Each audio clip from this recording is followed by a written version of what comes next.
Hello and welcome to Partners in Prevention. I'm Jennifer Stein with Prevent Child Abuse Habersham. Today we're going to be discussing the epidemic of child sexual abuse, and our special guest is a woman that is moving mountains to help advocate for children and adult survivors of child sexual abuse. Angela Williams is here with us. In 2008, she founded an organization called Voice Today. Angela, why don't you start off with just sharing a little bit about Voice Today and the Voice movement? Oh, Jennifer, it's good to be with you. Thank you. I don't know about moving mountains, but at least I'm chipping away at it. Voice Today is a nonprofit that really from my heart, I wanted to provide an organization for survivors, but also to provide an organization for prevention. So our mission is to break the silence and cycle of child sexual abuse. And we do that in 4 ways. We have advocacy programs, we have awareness programs, prevention and healing programs. And really the movement is to bring this issue out of the closet and into the public arena and give our society, our communities, really good tools that they can use to be able to understand the issue on a deeper level and be able to really predict and prevent child sexual abuse and respond and intervene with courage. It's surprising, even in today's day and age, the misconception that we have. You know, we live in some beautiful, trusting communities, but there's that piece that people think it doesn't happen here. Could you share a little bit about how prevalent child sexual abuse still is today?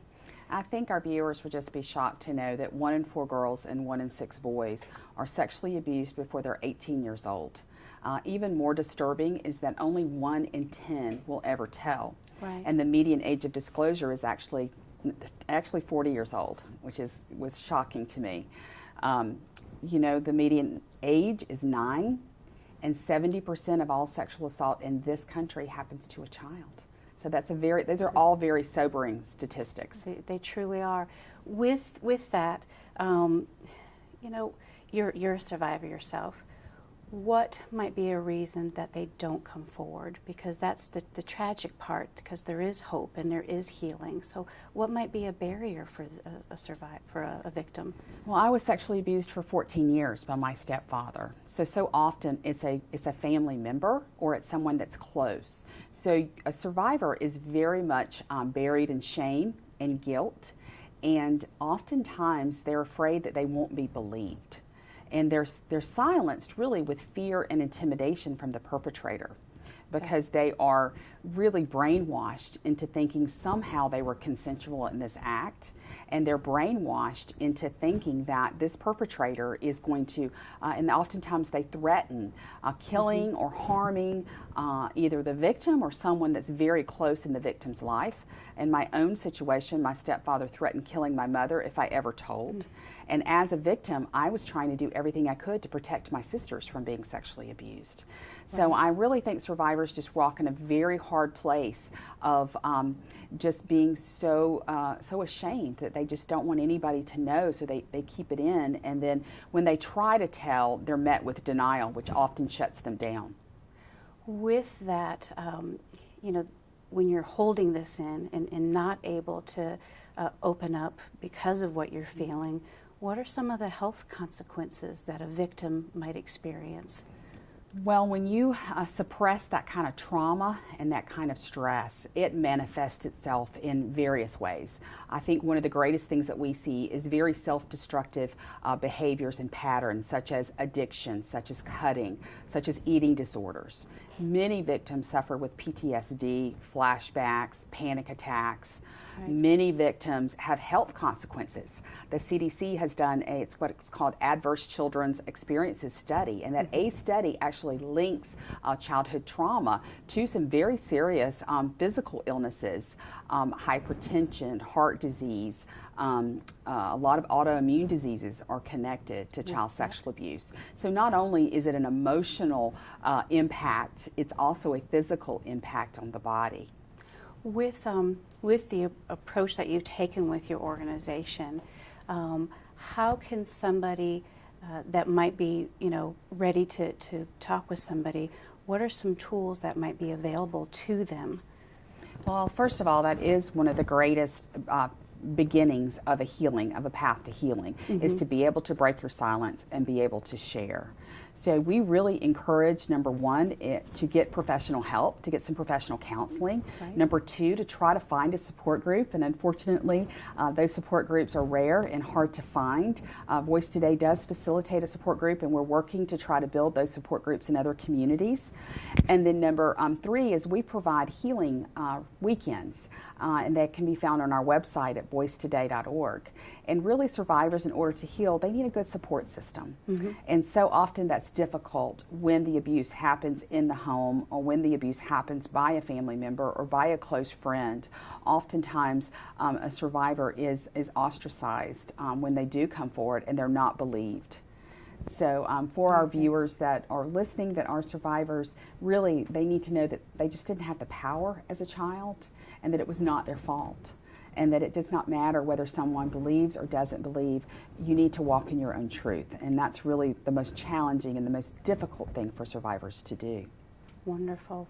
It's such words of encouragement that they need to hear. We just have a short couple minutes here before a break. Is there any tools here that they should know about, as far as that they could order through your website, or workshops or things like that? Sure. Far as in our healing programs, we've produced 3 different, they're self-study work guides to kind of help process and help work through the trauma. Okay. Pathway to Healing is an excellent start. True Intimacy really helps in that biggest struggle that survivors have is, of course, intimacy.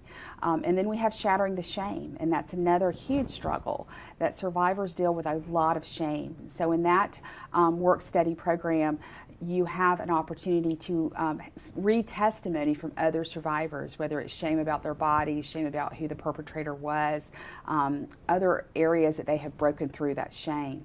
So on our website at voicetoday.org, if they click on healing, there is a whole page of resources and dates for our upcoming healing weekends. We have the Voice of Peace retreat, which is for women. We have it in the spring and the fall.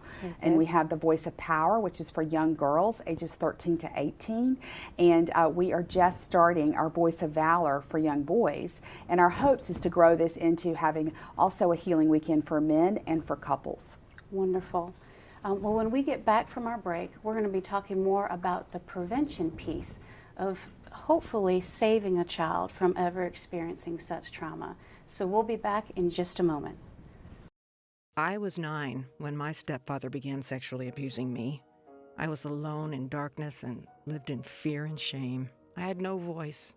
On a path of self-destruction and tired of running from the pain, I finally broke my silence. Speaking out gave me the freedom to heal. I found victory and healing with my voice. Break your silence.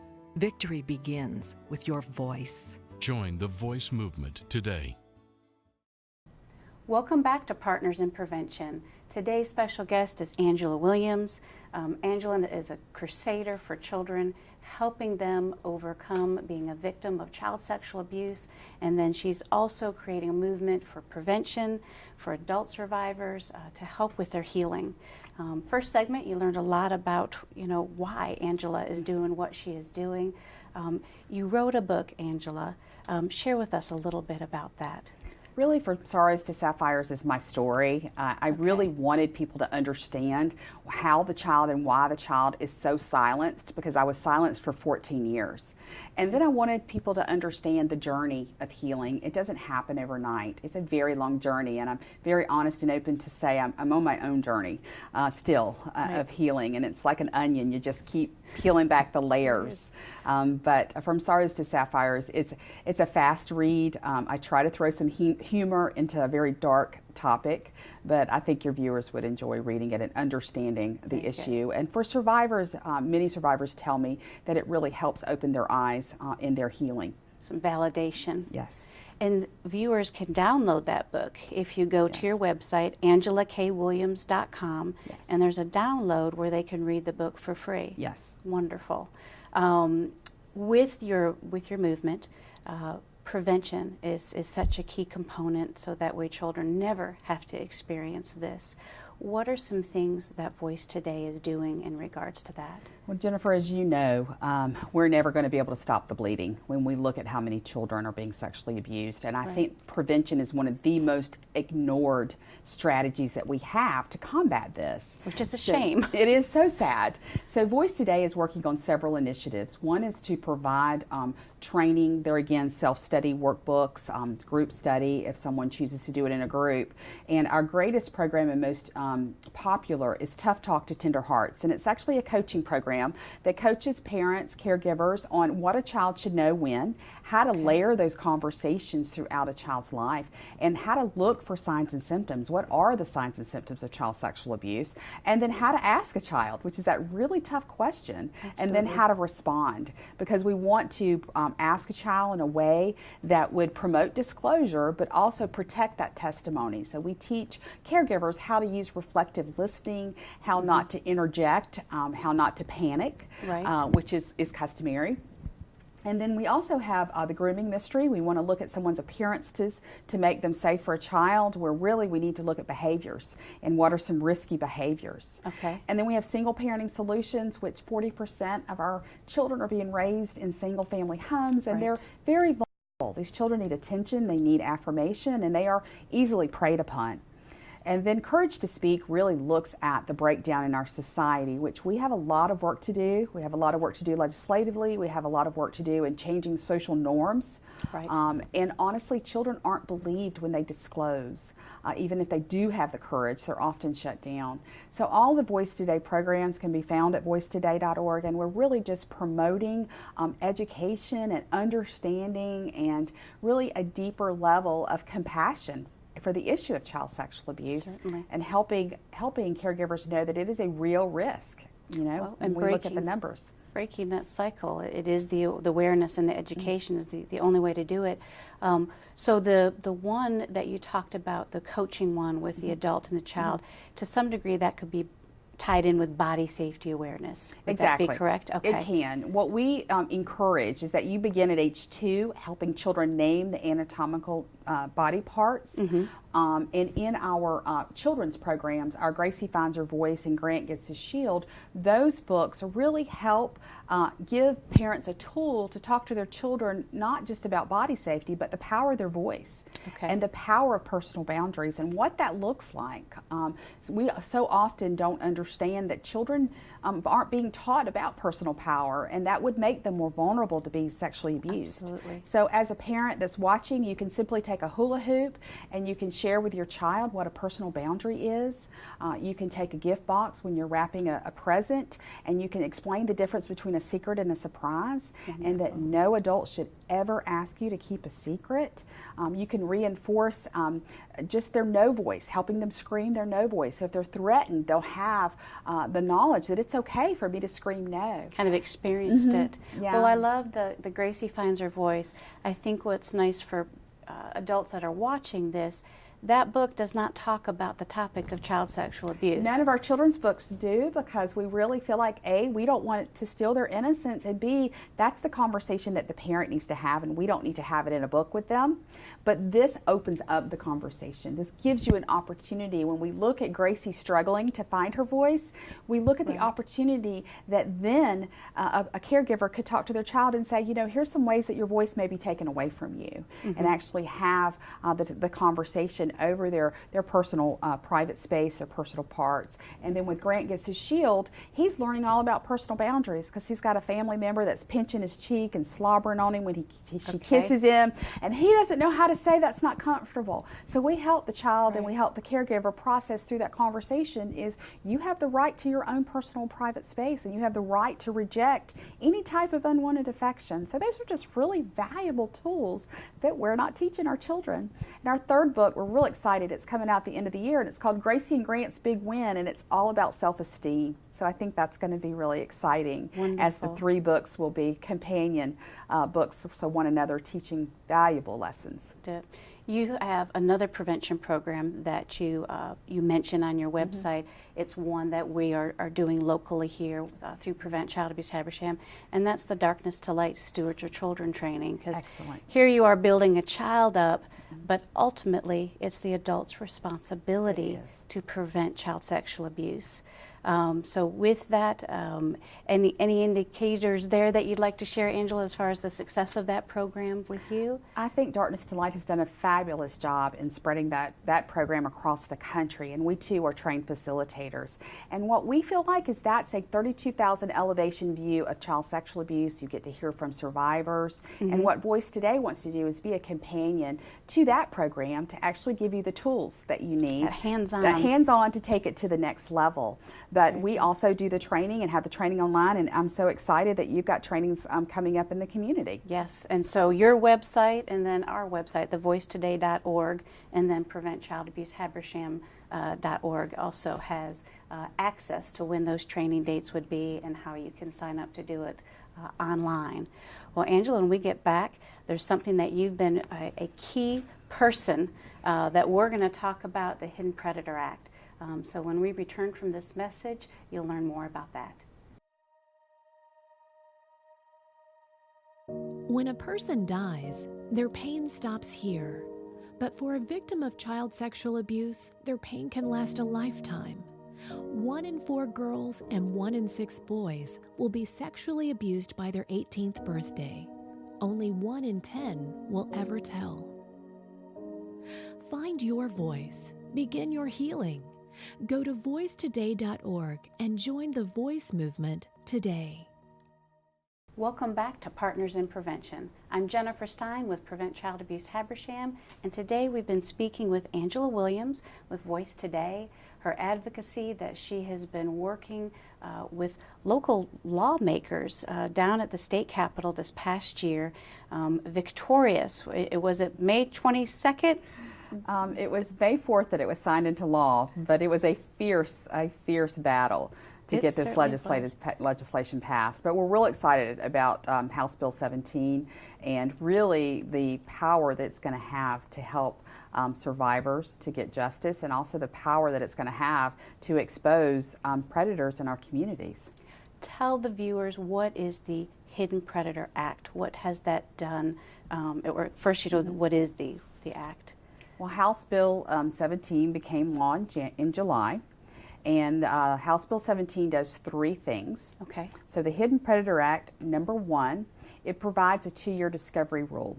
So for victims that are listening, from the 2 years that they discover that their PTSD, their addiction, their injury is related to the child sexual abuse, at any age, they can bring a civil suit against the perpetrator.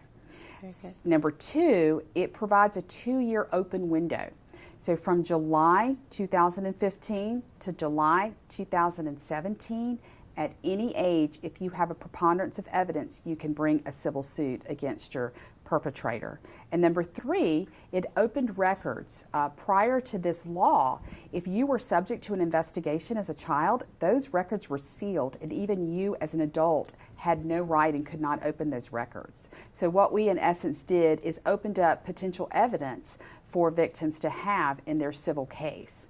So we're excited that we made that progress. There's more work to be done, but very excited. And actually yesterday the first case was filed in Georgia under the Hidden Predator Act. Fantastic. And from what I'm hearing from common layman's terms, so as an adult, me at the age that I'm at, if something comes about where I realize I had been abused, I have 2 years to make movement on it. Yes. Otherwise, for 2 years, starting July, if I've known for many years, but it wasn't able to go after my perpetrator, I now have 2 years to do that in. You now have 2 years to do that. This is huge. Yes, the retroactive window is just for perpetrators and not entities, but going forward, the discovery rule will include entities.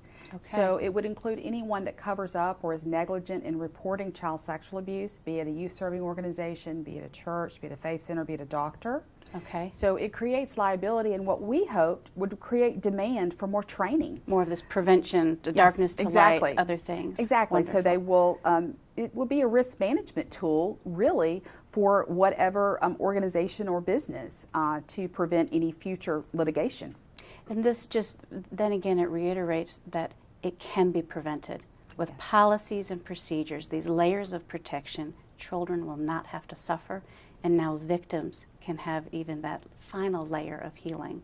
Well, we hope that perpetrators will think twice now, because the liability there will be for the rest of their lives, in essence. Absolutely. And we're going to go after the criminal statute, too. There's a lot of work to be done there.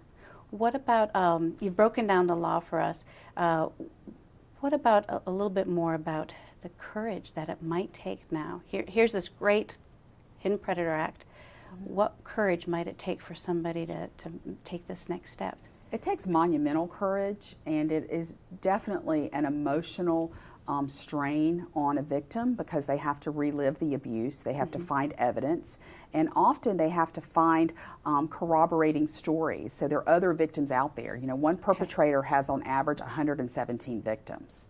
So really there's power in numbers. So our hope is, as one comes forward, other victims would come forward that have been abused. And we've seen that in the case that was filed. We have 5 victims that have come forward against one perpetrator. And I know we know there are others that eventually, as the word gets out, that they'll come forward. But it takes such courage, and that's what Voice Today hopes to stand in the gap with that victim and help them, encourage them, just pray with them.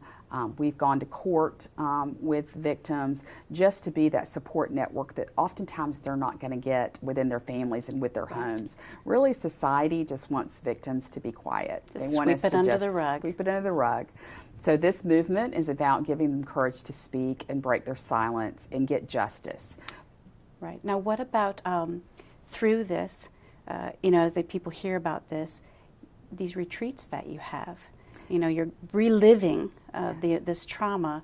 You know, a little bit more about these retreats. How can somebody, if they possibly don't have the means to be there, how might they get about involved? Part of the Voice movement is to really provide aftercare for a survivor for the rest of their life, because when they face a trauma, it brings up the grief of childhood in their life, be it a divorce or loss of job. So Voice Today wants to provide these healing weekends. If someone can't afford it, we don't turn anyone away. So we will find a scholarship for them to be able to come. And these weekends start on a Friday, they end on a Sunday, and it's really about helping a survivor write a different story. And the story that we want them to write is that they were a child and it was not their fault. Wonderful. Collaboration. You know, we have this huge task in front of us, and it can't just be organizations. It has to be individuals. We truly have to come together across all, you know, socioeconomic paths, ethnic groups, things like that.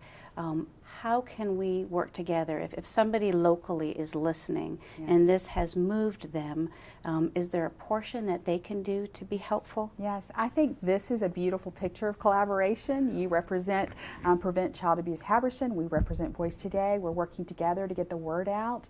I think we really need more volunteers to step up in our communities and not be so afraid of this issue, and realize that there is hope and there is light, but they have to be a part of that hope and a part of that light by coming on board with your organization and volunteering and helping. We could collaborate with them, learning how to train in any of these programs and provide these trainings in the community. If they want to come on board and volunteer with the support group that you're helping to start in the community, if they want to come on board and help with the retreats, and maybe they bring groups from the community. If someone in Habersham knew that there would be a familiar face, that might encourage someone to go to one of the healing retreats. So I think it's about helping and walking with survivors and having compassion over this issue, and not letting it be this scary thing that we can't talk about. But let's rise up as a community and say, we know that children are being victimized here every day, in our backyards, in our churches, in our youth serving organizations, and we're going to be vigilant, and we're going to be trained, and we're going to know how to predict and prevent. And then it's about our community coming along survivors and saying, you know, you don't deserve to carry that shame. We're here for you. We're going to bake you a casserole. We're going to send you a card. We're going to love you through this pain. And that does not exist right now in our communities, and that is my prayer, that we will birth that kind of compassion. I love it. And what's wonderful about Voice Today is you have provided a roadmap to help with this healing. Angela, thank you for coming up from Atlanta and being here with us today. We're very excited about the programs that you have to offer.